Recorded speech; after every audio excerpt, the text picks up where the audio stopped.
If you've ever sat in a couples therapy chair and walked out thinking, we talked for an hour, but nothing has really changed, you're not alone. Most couples actually come to me after therapy hasn't worked for them, and there's a very real reason why. If you're new here, my name is Margarita Kogan, and I'm a couples therapist here to give you the clarity, tools, and hope that you need now without waiting to find a couples therapist to get into. So it's not that you're broken and your relationship isn't beyond repair. And it's not because you didn't try hard enough.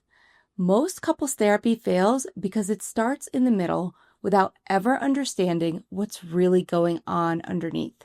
So there are 4 main reasons why couples therapy typically doesn't work. 1, you're solving the wrong problems.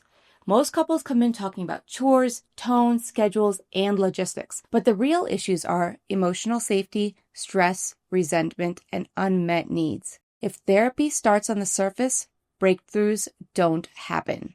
Reason 2 is you and your partner need different things. One of you shuts down and the other pushes harder. One needs clarity, the other needs calm. If the therapist doesn't see the pattern, he'll keep repeating the same session. 3, you never get a roadmap. Most couples enter therapy with years of unspoken hurt, no shared language, no clarity, no structure, no direction, and no understanding of why you're stuck. So without a roadmap, you have no idea where you're going, so you keep coming in with the same issues that just keep coming up. If you're not getting a written out, explained roadmap of where you're going, therapy is probably going to be circular and not get you to your goals.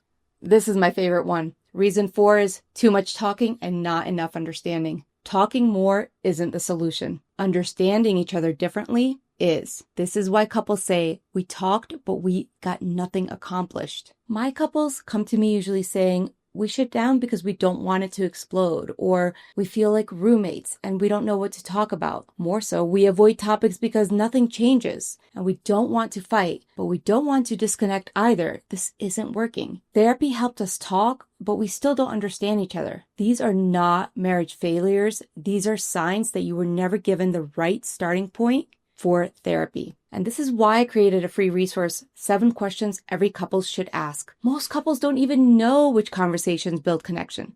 They only know they're exhausted from fighting about the same questions over and over again. These questions are simple, safe entry points into real conversations. If you're feeling stuck or disconnected, this is such a gentle place to start. I've linked it down below for you, so grab one. Here's how I work differently and how couples finally see progress. I never start therapy without clarity.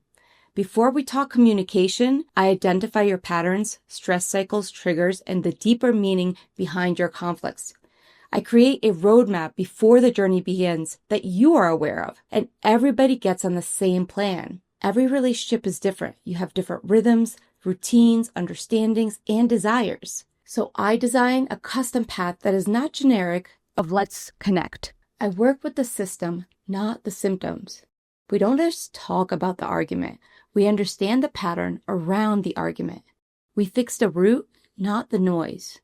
When you understand why you shut down or escalate, everything changes. Conversations feel safer. Repair becomes simpler. Understanding comes naturally. This is why couples who have felt stuck for years finally feel movement when we work together. And once we open up those deeper conversations, the next step is understanding why your patterns exist. That's where the relationship checkup is so powerful. I don't guess, I don't assume, I look at the actual data, your strengths, stress, communication habits, emotional cues, so the therapy isn't random. It's intentional and it's customized to you. The moment that couples understand their relationship at the pattern level, instead of surface level, everything shifts. You stop saying we don't communicate and start saying, oh, this is what's happening when we get stuck. You become a team. Most couples don't get stuck because they don't love each other. They get stuck because they're having the wrong conversations. And when you ask the right questions, the ones underneath, the chores, the tone, the tension, the whole relationship opens up. That's why the 7 questions every couple should ask starts that conversation. It guides you through these questions that you've been trying to express for years. This is where therapy finally becomes effective. So if therapy hasn't worked for you before, It might not be because the relationship is unfixable. It might simply be because you are missing the clarity piece. And once those deeper conversations open up, that's when the relationship checkup becomes the roadmap for you. Because once you're talking more honestly, you want to make sure that you're focusing on the right things. The things that will actually move your relationship forward to where you want it to be. So if therapy hasn't helped in the past, you may have never been given the right starting point. Download the 7 questions every couple should ask. It's free and it's linked underneath. It's a gentle, powerful tool to open real connection again. And if you want deeper clarity, the Relationship Checkup is the roadmap I use to build every couple's custom therapy journey. In the next video, the 3 communication mistakes every couple makes and how to stop, I'm going to walk you through the exact patterns that quietly create emotional distance and how to break them in a way that actually works.